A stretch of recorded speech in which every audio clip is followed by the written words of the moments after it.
igreja, com a graça e a paz de Jesus, nosso Senhor. Bom cantarmos louvores ao Senhor, bom cantarmos sobre o Evangelho, não é?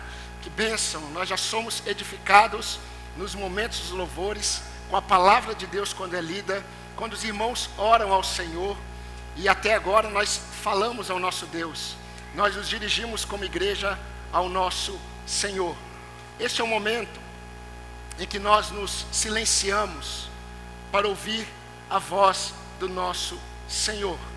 Nós estamos uma noite quente, normalmente há mais desconfortos. Pais, estejam atentos aos seus filhos, né? Fiquem atentos, tenham sabedoria para perceber até que ponto, né, o seu filho ele consegue permanecer, ou até que ponto ele fica um pouco agitado. O nosso objetivo é estarmos como igreja para ouvirmos a voz do Senhor. E apesar de todas as limitações que nós temos, o nosso objetivo é ouvirmos a voz do Senhor. Então eu convido você a abrir a sua Bíblia no Evangelho de Lucas, capítulo 5. Estamos observando alguns aspectos visíveis do chamado eficaz de Cristo. E vamos continuar hoje, se o Senhor permitir, e também domingo que vem. Lucas capítulo 5, de 4 a 11.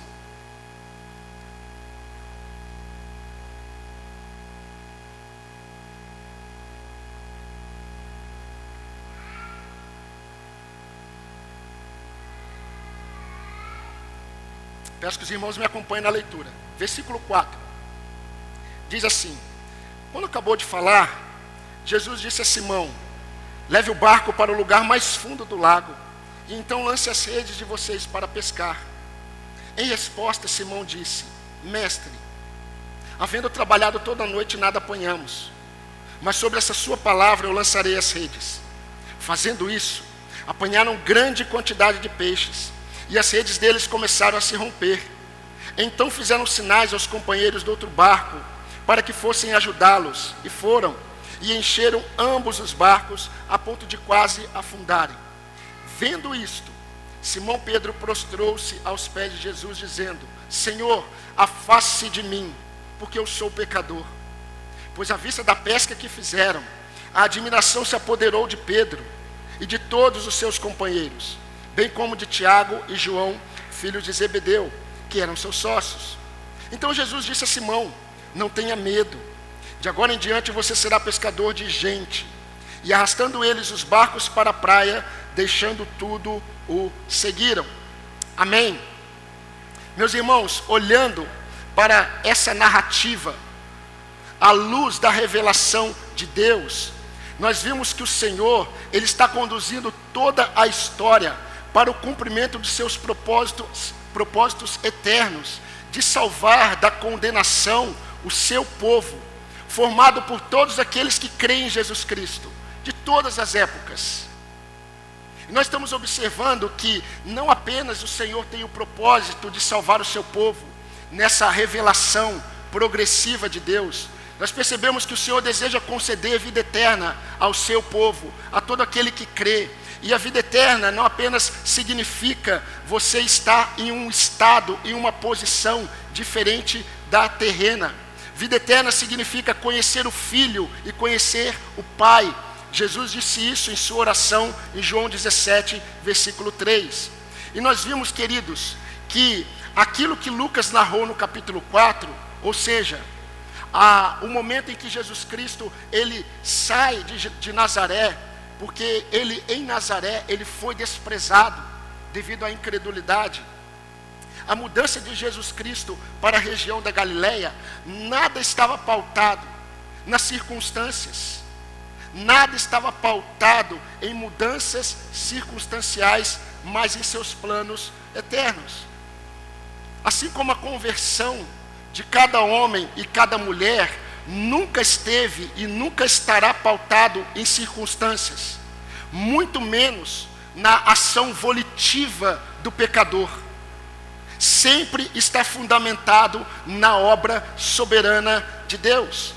Assim como a sua presença aqui hoje, apesar de seu amor a Deus, apesar de você não negociar o dia do Senhor, a sua presença aqui hoje não foi por um acaso. A sua presença aqui hoje tem a ver com a soberana vontade do Senhor. Jesus, quando ele se mudou para a Galileia, nós vimos isso, ele não se mudou porque algumas coisas estavam acontecendo com ele e ele se viu impelido a mudar, apesar de tudo isso ter acontecido. Nós vimos domingo passado que estava escrito pelo profeta Isaías, há mais de 750 anos atrás, que a Galileia dos gentios, um povo que habitava e estava em trevas, eles veriam grande luz. Então, quando Jesus ele sai de Nazaré para morar em Cafarnaum, região da Galileia, isso está acontecendo em cumprimento aos planos eternos de Deus que está sendo executado. Nada é por acaso. E quando nós observamos, queridos, os versículos de 1 a 3 de Lucas capítulo 5, a voz de Cristo está sendo dirigida à multidão. Se vocês prestarem atenção no texto que nós já vimos, Jesus ele está falando a uma multidão que se reuniu para ouvir a voz de Cristo. Na verdade, eles queriam ouvir a voz de Deus. E eles discerniram que o que Jesus Cristo estava falando vinha da parte de Deus. Mas a partir do versículo 4, a voz do Redentor não se dirige mais para a multidão, ela se dirige para Pedro. Jesus já havia estado na casa de Pedro, curou a sogra de Pedro. Agora Jesus está próximo ao mar da Galileia, na praia, e Jesus está falando com a multidão. De repente Jesus, ele para de falar com a multidão, ele se vira para Pedro e ele começa a conversar com Pedro. E queridos, eu gostaria de, se o Senhor permitir hoje, continuar observando neste texto outros aspectos visíveis do chamado eficaz de Cristo. Jesus está aqui, neste momento, porque ele tem propósitos bem definidos. Ele está aqui porque ele quer, ele sabe que ele irá chamar Pedro, ele sabe que ele irá chamar João, ele sabe que ele chamará o irmão de João e outros que estão ali. Jesus Cristo, ele está dando início ao seu ministério de chamar para si aqueles que seriam colunas da igreja. Isso já havia sido profetizado por Isaías. E queridos, quando eu penso e falo sobre chamado eficaz, eu quero dizer que o chamado eficaz significa que os propósitos de Cristo, eles permanecem até o fim na vida daqueles que Ele chama para Ele. Nisto consiste o chamado eficaz. Quando Deus chama, este que Deus chama permanece até o fim e permanecerá por toda a eternidade na presença de Deus. Pai, orou Jesus, graças eu te dou, porque os que o Senhor me deu do mundo, nenhum deles se perdeu, exceto o filho da perdição, para que se cumprisse as Escrituras. Eu manifestei a eles o teu nome, eram teus e o Senhor me deu, e todos eles guardaram a sua palavra. Pai Santo, eu não peço que o Senhor tire eles do mundo, eles não são do mundo como eu não sou, eu peço apenas que o Senhor os livre do mal. E assim como eu sou um em ti e o Senhor é um em mim, que eles sejam um, e que o mundo veja por meio do amor deles, de um para com os outros, que o Senhor, ó Pai, me enviou ao mundo. Isso é o chamado eficaz. Jesus certa vez disse: as minhas ovelhas ouvem a minha voz, eu as conheço, elas me seguem, eu lhes dou a vida eterna, jamais perecerão e ninguém as arrebatará das minhas mãos. João 10, 27 e 28. Toda leitura que você faz diferente dessa, você está criando possibilidades que Deus nunca criou. E nós precisamos perceber, e vimos domingo passado, que o primeiro aspecto visível do chamado eficaz é a iniciativa divina. Deus vem ao encontro do pecador. Mas queridos, eu gostaria de compartilhar esta noite em mais dois aspectos visíveis do chamado eficaz. O segundo aspecto visível desse chamado eficaz de Cristo é o constrangimento para a obediência à voz de Jesus. Todo aquele que Deus chama, ele é constrangido a obedecer à voz de Jesus. Quando nós olhamos versículos 5 e 6, eu peço que você me acompanhe novamente. Lucas narra: em resposta, Simão disse: mestre, havendo trabalhado toda a noite, nada apanhamos, mas sobre essa sua palavra eu lançarei as redes. Fazendo isso, ou seja, obedecendo às palavras de Jesus, apanharam grande quantidade de peixes, e as redes deles começaram a se romper. Meus irmãos, aqui nós nos deparamos com a coerência na ordem da criação. E que coerência é essa na ordem da criação? Tudo o que é criado deve ouvir e obedecer à voz do seu Criador. Essa é a coerência. Tudo aquilo que é criado, precisa obedecer à voz do Criador. Quando nós olhamos alguns textos bíblicos, nós devemos nos maravilhar. Eu creio que nós devemos nos maravilhar com todos os textos bíblicos, amém, irmãos? Mas Moisés escreveu que no princípio criou Deus os céus e a terra. E nós vemos a partir daí a seguinte expressão: e disse Deus, e isso aconteceu. E disse Deus, e isso aconteceu. João, o apóstolo, ele escreveu em seu evangelho: no princípio era o verbo estava com Deus, e o verbo ou a palavra era Deus. O verbo estava no princípio com Deus, preste atenção. Todas as coisas foram feitas por ele, e sem ele nada do que foi feito se fez. O verbo estava no mundo, o mundo foi feito por meio dele, mas o mundo não o conheceu. O verbo se fez carne e habitou entre nós, e vimos a sua glória, glória como a do unigênito do Pai. Eu resumi João 1, de 1 a 14.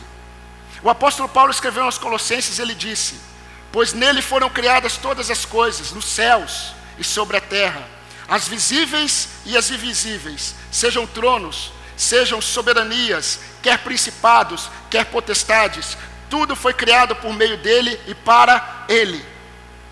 O texto que nós lemos no início do culto, a exultação de Paulo ao falar sobre o Evangelho, ele termina em Romanos 11:36, porque dele, por ele e para ele são todas as coisas. A glória, pois, a ele eternamente. Amém. Por último, o autor de Hebreus, ele disse que pela fé, nós entendemos que o universo foi formado pela palavra de Deus. Hebreus 11:3. Meus irmãos, na criação Deus simplesmente disse: haja luz, e houve luz. Preste atenção nisso. Simplesmente Deus disse: haja luz, e houve luz. Deus simplesmente disse: ajuntem-se as águas debaixo do céu em um só lugar, e apareça a porção seca. E assim aconteceu. Essa voz criadora disse ao mar: mar, os seus limites são esses. E o mar até hoje nunca ousou a desobedecer à voz do Criador. Em certa ocasião Jesus disse às águas agitadas do mar da Galileia e à tempestade: aquietem-se. E o que aconteceu? As águas se acalmaram.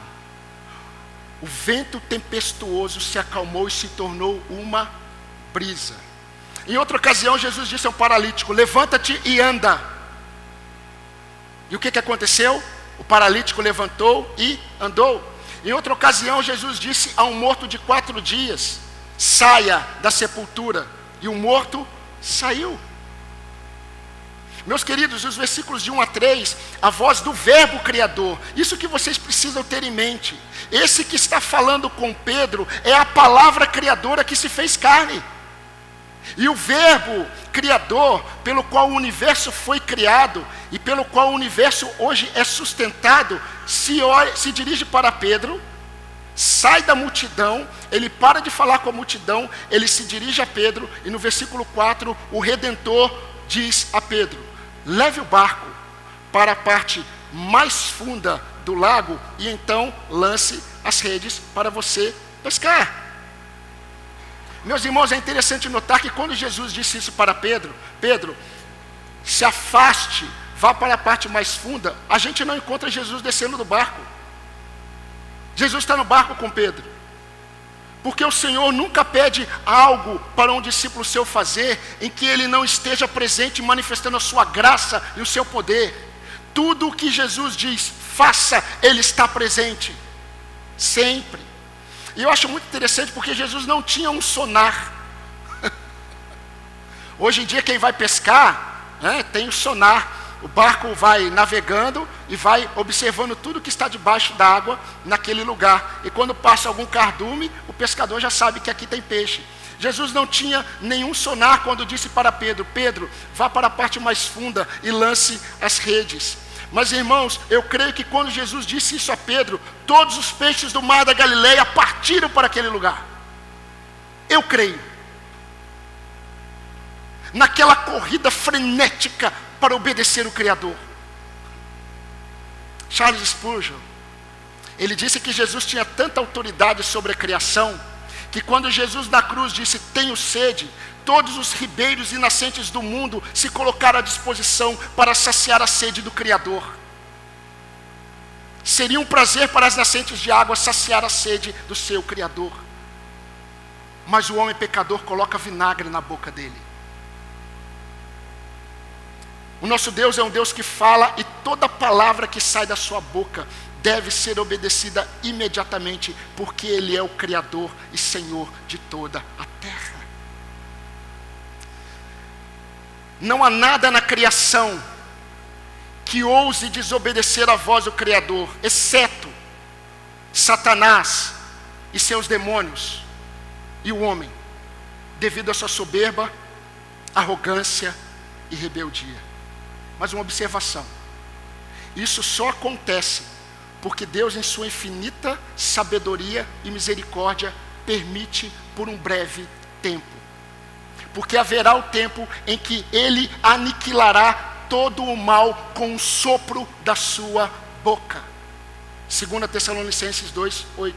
Pedro entendeu isso quando ele disse: Senhor, não pescamos nada a noite inteira, mas sob a sua palavra nós vamos lançar as redes. A sua palavra vai contra a minha lógica. O Senhor é um carpinteiro, eu sou um pescador. Mas Pedro já tinha percebido quem era aquele que falava. Pedro percebeu pelos ensinamentos de Jesus, mas Pedro ainda não havia se deparado com a majestade de Cristo. Pedro, quando ele vai crendo na palavra de Deus, mas um pouco incrédulo. Sabe por quê? Porque Pedro é igual a gente. Quando a gente ora e de repente Deus responde a oração, a gente fica: como Deus ouviu minha oração tão rapidamente? Você orou. Os crentes não deveriam ficar perplexos quando Deus faz algo maravilhoso. Uma vez um jovem chegou para mim e falou assim: pastor, eu estava orando por isso, e Deus abriu de tal forma, Deus agiu na situação, e eu acho que ele esperava que eu pulasse ali, né? Glória a Deus, Deus ouviu a oração. Eu falei: esse é o nosso Deus. Esse é o nosso Deus. É um Deus que se manifesta. Mas queridos, quando nós observamos Pedro aqui, num misto de incredulidade, porque ele vai ficar perplexo depois que ele percebeu o milagre, aí ele fica perplexo. Mas ele já parte tendo fé nas palavras do Senhor. Meus amados irmãos, houve um dia em que o Senhor, o nosso Deus, olhou para mim, olhou para você que é salvo e disse: haja luz. E houve luz. Ele resplandeceu em nossos corações quando disse: abram os seus olhos e vejam. Isso está explícito no texto de Paulo aos Coríntios, quando ele diz assim, 2 Coríntios 4:6, porque Deus que disse: das trevas resplandeça a luz, Ele mesmo, o mesmo Deus, resplandeceu em nosso coração, para a iluminação do conhecimento da glória de Deus na face de Jesus Cristo. Meus irmãos, quando Deus faz isso, não há ninguém que possa resistir à sua voz. Ninguém. Não existem olhos que não se abram quando Deus diz: veja. Não existe leproso que permaneça com lepra quando Deus diz, seja limpo. Não existe morto que permaneça na morte quando Cristo diz, saia da sepultura e viva. Não existe. A pergunta que nós temos que fazer, por que tantas vezes o Senhor permite que ouçamos a sua voz e não a obedeçamos? Se toda a criação, ela não ousa a desobedecer a voz do Criador, por que o Senhor permite que muitas vezes nós ouçamos a sua voz, e Ele permite que nós ouçamos e ainda permaneçamos naquela postura de não obedecer? Essa foi são as perguntas que eu fiz para mim quando eu li esse texto. Quantas vezes o Senhor nos diz para não nos entregarmos, não entregarmos os nossos membros ao pecado, mas sim à santificação, e nós somos pegos fazendo exatamente aquilo que Ele disse para não fazermos. Não é verdade? Quantas vezes o Senhor já não falou do zelo que Ele tem pelo seu povo e pelo dia do Senhor, e muitos ainda não valorizam a reunião dos santos, e fazem o que querem com o dia do Senhor? Quantas vezes o Senhor já não nos falou que nós não devemos ficar ansiosos por coisa alguma, porque Ele tem cuidado de nós, mas nós não obedecemos, o nosso coração fica aflito. Todas as vezes que o coração de um crente fica aflito, Satanás, ele como um leão, esperando a quem possa devorar, ele é um devorador de fé. Muitos crentes pegam esse texto, Satanás é como um leão que está ao derredor, esperando a quem possa tragar. No texto anterior diz sobre a necessidade de lançarmos sobre ele todas as nossas ansiedades, porque Ele tem cuidado de nós. Quando o crente, ele não está confiando no cuidado de Deus, ele fica ansioso. Satanás percebe que aquele crente, ele está incrédulo. Porque um coração ansioso de um servo de Deus representa incredulidade no cuidado diário de Deus. E Satanás, como devorador de fé, ele age. E sabe como que ele age? Fazendo propostas para você, para que você tire os seus olhos de Cristo e confie em homens, em propostas humanas. Eu me lembro de Moisés, e você também. Moisés, quando Deus disse para Moisés, Moisés, vá para o Egito e tire o meu povo do Egito. Lembrando que ele saiu de lá fugido. Vai e tire o meu povo. Moisés começa a dar uma série de desculpas. E de repente ele fala uma verdade para Deus. Senhor, eu sou gago. Eu sou pesado de língua. Use outro. Senhor, eu tenho um plano melhor. Chame outro. Porque eu sou cheio de limitações. E a Bíblia diz que Deus, ele olha para Moisés e Deus diz assim, Moisés, quem fez o mudo? Quem fez o surdo? Quem falou que eu não sei que você é gago? Quem falou que eu não sei que você é limitado? Eu te chamei e eu vou suprir. Deus, ele se entristece quando um servo dele não obedece, porque tem questionamento sobre como vai ser. Pedro não faz isso. Pedro não perguntou para Jesus, Senhor, como que vai ser isso daí? Eu pesquei a noite inteira, me diga, como que eu tenho que fazer? Porque lá, Senhor, eu sou pescador. Senhor, o Senhor é carpinteiro. Todo mundo conhece o Senhor. O Senhor morava em Nazaré. Todo mundo conhece a sua família. Seu pai José, a sua profissão. Puxa, ele vai me ensinar a pescar. Pedro em nenhum momento ele faz isso. Pedro só diz assim, Senhor, na lógica humana, eu pesquei a noite inteira, todos nós, ninguém pegou nada, essa é a lógica humana. Mas eu não vou ficar olhando para a lógica humana. Sobre a sua palavra, eu vou voltar e vou lançar as redes aonde o Senhor mandou. Queridos, quantas vezes nós vendemos uma imagem sobre nós, quando o Senhor nos manda sermos humildes, mas nós por vezes não abrimos mão da desobediência apenas por causa do nosso orgulho.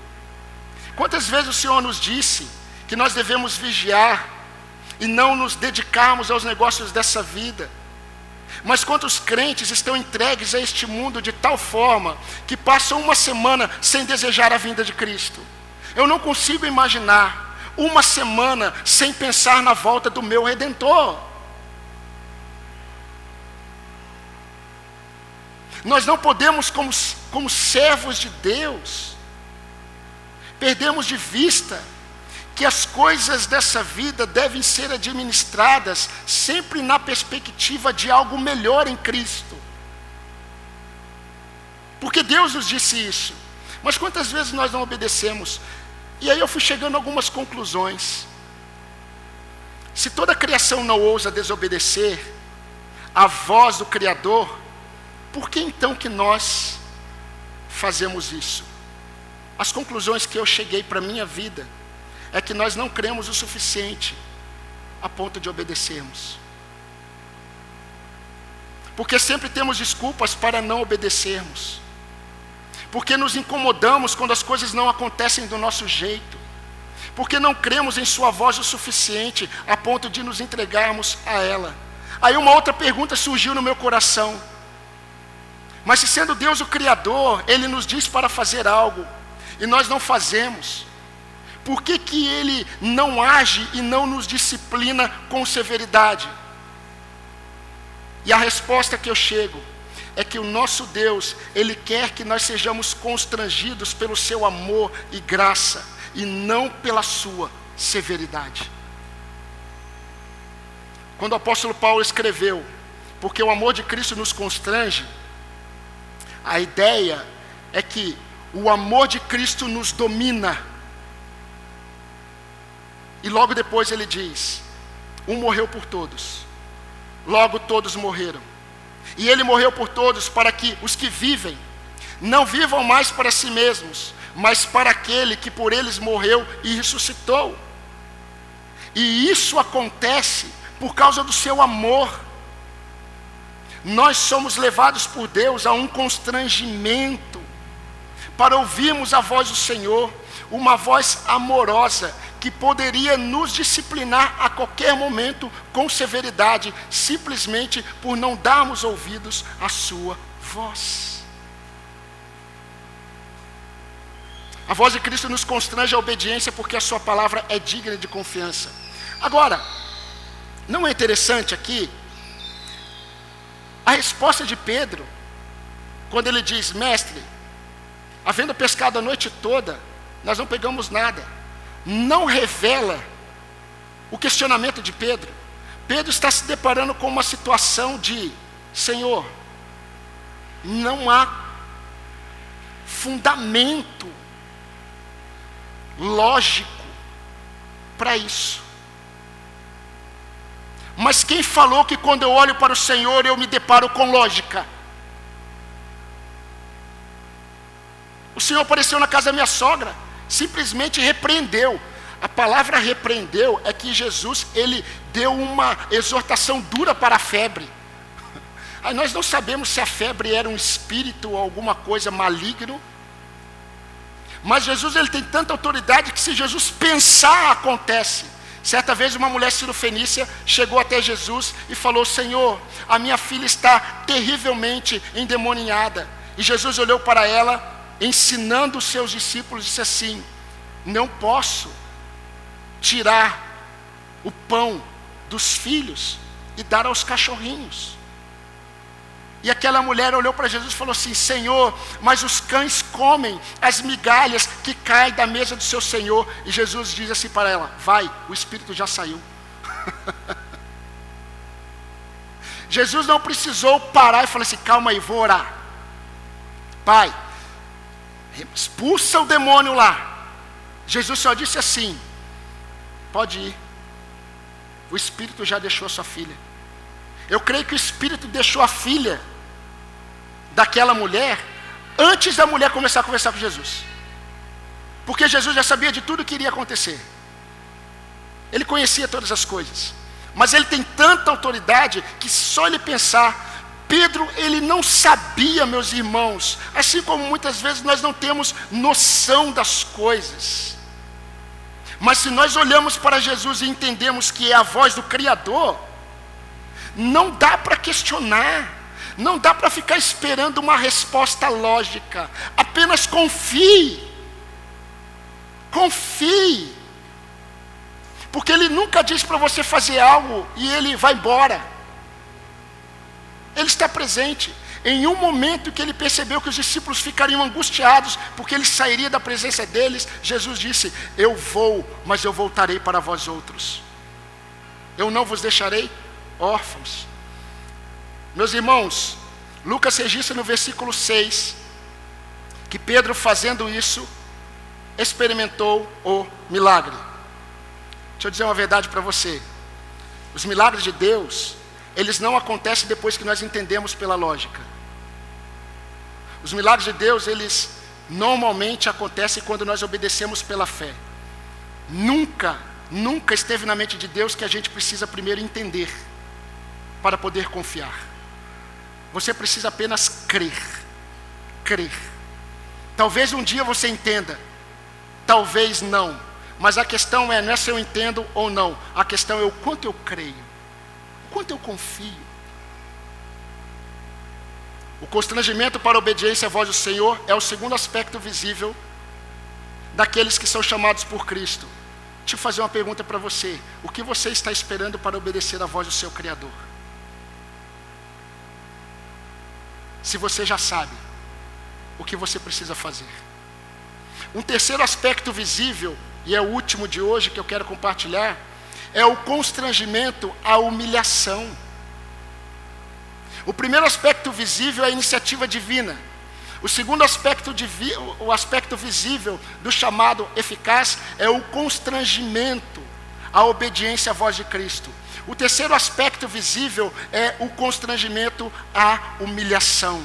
Se os irmãos observarem os versículos 7 e 8, Lucas vai registrar que depois que eles fizeram isso, depois que eles apanharam muitos peixes, eles ficaram perplexos. O versículo 8 diz: vendo isto, Simão Pedro prostrou-se aos pés de Jesus, dizendo: Senhor, afaste de mim, porque eu sou pecador. Queridos, é impossível alguém que o Senhor chama para Ele, ao se deparar com os feitos de Deus em sua vida, não se render em humilhação diária ao Senhor. Bem-aventurados os pobres de espírito, porque deles é o reino dos céus. O texto que nós acabamos de ler, queridos, deixa claro que foi depois que Pedro se deparou com a majestade de Jesus, que Pedro e os outros, eles reconheceram que eram pecadores. Isso é interessante, porque eles estavam ouvindo Jesus falar, mas foi depois que eles tiveram uma experiência marcante com a majestade de Jesus. Jesus disse: façam isso, e eles foram e fizeram. Quando eles viram o que aconteceram, Pedro se prostra diante de Jesus, porque os dois estão no barco. Os demais se prostram também. E a primeira fala de Pedro é: Senhor, afaste de mim. Senhor, o Senhor está muito perto. Vai para a ponta do barco. Afaste de mim, Senhor, porque eu sou pecador. E no versículo 8 diz que, ao ver isto, ao ver o que Jesus fez, ele se prostrou aos pés de Jesus. Meus queridos, a majestade de Deus sempre revela a sua santidade. Isso é muito interessante. Foi assim no Monte Sinai, e sempre será assim. Quando o povo no Monte Sinai, eles viram a majestade de Deus, eles caíram prostrados. Moisés, diga para Deus falar somente com você, porque todas as vezes que Deus manifesta algo do seu poder, Ele revela a sua santidade. Queridos, eu creio que muitos evangélicos perderam o senso da santidade de Deus, porque eles perderam a visão da majestade de Cristo. E essa tem sido a estratégia mais eficaz da serpente nas igrejas. Preste atenção, porque talvez um dia você esteja congregando em outro lugar. Nós não sabemos o futuro. Mas pastores que, mesmo não negando a Cristo declaradamente, removem a majestade de Cristo dos olhos dos crentes, porque eles não falam sobre Cristo, eles sufocam a santidade de Deus na igreja. Remover do coração dos crentes a majestade de Cristo é remover da igreja o senso de pecado e o senso da santidade de Deus. Sabe o que uma igreja precisa? Uma igreja verdadeira, ela precisa perceber Deus agindo no meio dela. Uma igreja não precisa de métodos de crescimento. A igreja de Cristo não precisa de metodologias humanas. O que a igreja de Cristo precisa perceber é o poder de Deus se manifestando, transformando vidas. Quando a igreja parar de perceber o poder de Deus agindo, a igreja perderá o senso da santidade de Deus e do seu pecado. Quando nós vemos a majestade de Cristo, nós nos deparamos com a sua santidade e enxergamos as misérias de nossas almas. O Senhor, o nosso bondoso Deus, pela sua infinita misericórdia e bondade, Ele manifesta o seu poder na vida de muitas pessoas, mesmo pessoas que não nasceram de novo. Deus tem dado cura de doenças a muitas pessoas que não conhecem. Pela sua bondade e misericórdia, Deus tem dado livramento de acidentes para muitas pessoas. Muitos parentes de vocês, que vocês oram por eles, Deus tem livrado eles, e eles nem percebem. Muitos experimentam a restauração da família e de vidas por causa do amor de Deus para com o seu povo que ora. E Deus age com misericórdia. Quantas bênçãos materiais pessoas recebem, e muitas vezes da parte do Senhor, porque o Senhor tem propósito em todas essas coisas. Mas, meus queridos, ser abençoado por Deus não é sinônimo de ser aprovado por Ele. Nós não estamos neste mundo para sermos abençoados por Deus. O nosso objetivo é ser aprovado por Ele. Muitas pessoas que são abençoadas por Deus perecerão no inferno, porque não basta a bênção de Deus, é necessário a aprovação, e só há aprovação em Cristo. Em Cristo Jesus. Agora, somente quando o homem se humilha diante do poder de Deus em Cristo, é que nós começamos a enxergar na prática o chamado eficaz de Cristo. Lembre-se que a primeira obra do Espírito Santo na vida do pecador é convencê-lo. Convencê-lo. Mas aqueles que permanecem altivos, confiantes em si mesmos, arrogantes em sua vã sabedoria, e não se humilham diante do Senhor, eles não são dele. Porque eles não podem ser dele. Porque todos aqueles que são de Deus, eles se prostram diante da majestade do Senhor. Eles reconhecem a santidade de Deus quando eles se deparam com seus próprios pecados. Agora, queridos, a dureza do coração, a soberba, são posturas de homens que Deus odeia, porque Deus odeia a soberba. Está lá em Provérbios 6,17. Esses que permanecem soberbos, eles permanecerão no juízo de Deus. Muitos dentre aqueles que seguiam a Jesus, eles viram e eles experimentaram o seu poder, mas eles não perseveraram até o fim. Sabe por quê? Porque eles eram cheios de si mesmos. Agora, quando a gente olha para Pedro, ele reconhece a sua pecaminosidade. Mas perceba que Pedro, quando ele reconhece a sua pecaminosidade, ele não utilizou critérios humanos. O padrão para ele reconhecer a pecaminosidade dele não foi outro homem melhor do que ele. O critério que ele utilizou, o parâmetro, foi a consciência que ele teve da santidade de Cristo, quando Cristo manifestou o seu poder. O versículo 9 expõe isso. Então preste atenção. A luz que chegou na Galileia dos gentios expulsou e manifestou as trevas de um hebreu.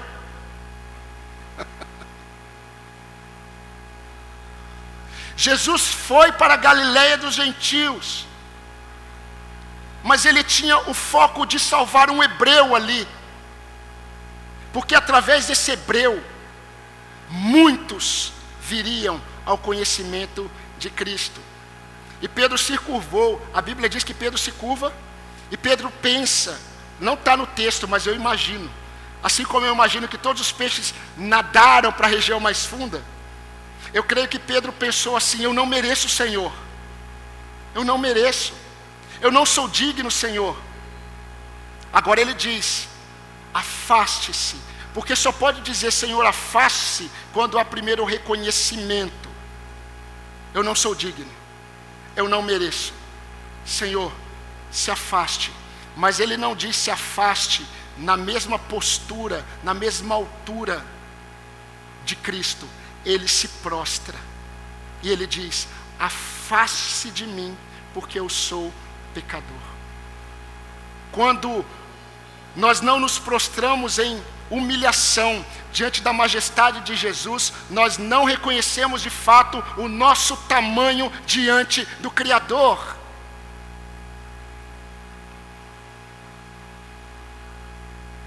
Pedro, e eu acho essas coisas muito interessantes e maravilhosas. A primeira reação de Pedro aqui é: Senhor, afaste-se de mim. Lembre-se agora dessa praia, 3 anos depois, quando Jesus está lá na praia, eles estão pescando, o mesmo milagre acontece. Pedro, quando ele toma conhecimento, porque João fala, é o Senhor, Pedro, ele se cinge, e ele pula na água e começa a nadar em direção a Jesus. Não há mais medo, não há mais o desejo, Senhor, afaste-se de mim. Há um desejo de aproximação. Aleluias. Logo depois, Jesus vai olhar para Pedro. Pedro está prostrado. O único que está de pé no barco é Jesus. Porque a Bíblia diz que Pedro se prostra e todos os demais se prostram. Pedro é um líder nato. Pedro se prostra, os outros também ficam maravilhados, eles se prostram, só Jesus está em pé. E Jesus olha para Pedro e diz: Pedro, não tenha medo. O amor lança fora o medo. Quando João escreveu isso, ele está falando o medo do juízo, da condenação. O amor de Deus manifestado em Cristo lança fora o medo do juízo. Não há mais aquele temor, afaste de mim. Há um desejo de aproximação. Mas antes de desejar se aproximar de Cristo, há uma postura de humilhação diante dele. Porque nós nos deparamos com a nossa miséria, porque ele revela quem ele é. Mas irmãos, caminhando para o fim, assim como muitos estão no hall de membros das igrejas evangélicas, talvez diante da luz que você acha que os outros lá fora estão precisando, Cristo, ele está presente para revelar as suas trevas interiores e te conduzir à humilhação e ao arrependimento. A santidade de Deus produz o reconhecimento da própria miséria. Quando Deus levantou o profeta Ezequiel, o povo estava no cativeiro, como consequência da desobediência. Olha que palavra maravilhosa de Deus para o povo de Israel. O povo que estava ali por causa de seus pecados. Olha o que Deus disse. Ezequiel, diga ao povo: vivo eu, diz o Senhor Deus, que não tenho prazer na morte do ímpio, mas em que o ímpio se converta do seu caminho e viva. Convertei-vos dos vossos maus caminhos, pois por que razão vocês morreriam, ó casa de Israel? Deus está falando ao seu povo: convertei-vos, convertei-vos. Eu não tenho prazer na morte daquele que está na prática da impiedade. Isso está em Ezequiel 33, 11. E eu preciso, meus queridos, como pastor, como seu pastor, como mensageiro do Evangelho, eu preciso exortar você nessa noite. Talvez não todos, mas eu preciso exortar você. Reconcilie-se com Deus.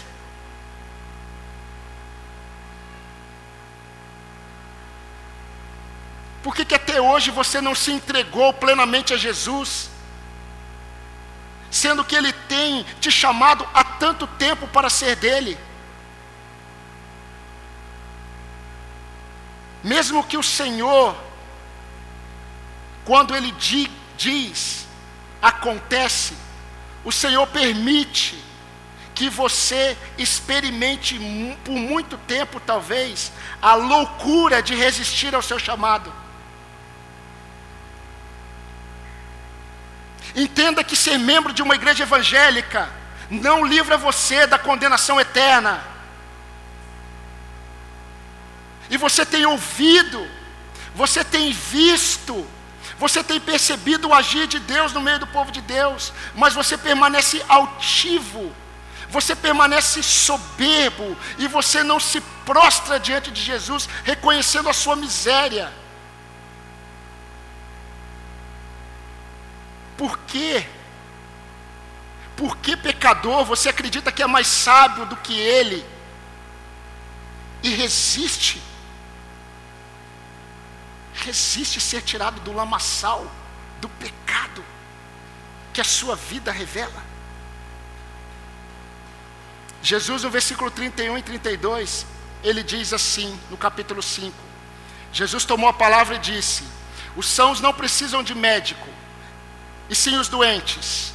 Eu não vim chamar justos, e sim pecadores ao arrependimento. Talvez você conheça apenas os ensinamentos de Jesus, mas você ainda não o viu como majestoso Criador, e Senhor, e Salvador. Venha para Cristo hoje, em arrependimento e fé. Se humilhe perante Ele hoje e viva. Porque talvez hoje, meu querido de fato, talvez o seu nome esteja arrolado no rol de membros desta igreja ou de outra igreja, mas o Senhor não te conhece. Ele dirá naquele dia: eu nunca te conheci. Senhor, mas eu fiz tantas coisas. Senhor, eu experimentei tantas coisas. E Jesus dirá: afaste de mim, porque eu nunca vos conheci, maldito. Que palavras duras do Salvador. Mas o Criador, preste atenção, o fato de Deus não salvar todos e salvar alguns, já é manifestação tremenda da sua graça, porque Ele deveria levar todos nós para a condenação eterna.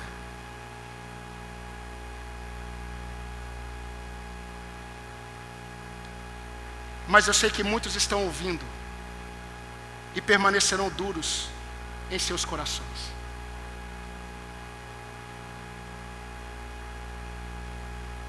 Salmo 86, 5 diz: pois tu, Senhor, és bom e perdoador, rico em misericórdia, para com todos os que te invocam. Eu convido toda a igreja de Cristo agora a baixar as suas cabeças e vamos orar. Vamos pedir para que o Senhor salve vidas nesta noite, para que o Senhor de fato revele a majestade dEle, que haja humilhação diante do poder de Cristo, que haja reconhecimento da miséria diante do Salvador, e que haja de fato manifestações do chamado eficaz de Cristo. Vamos interceder, vamos pedir isso ao Senhor.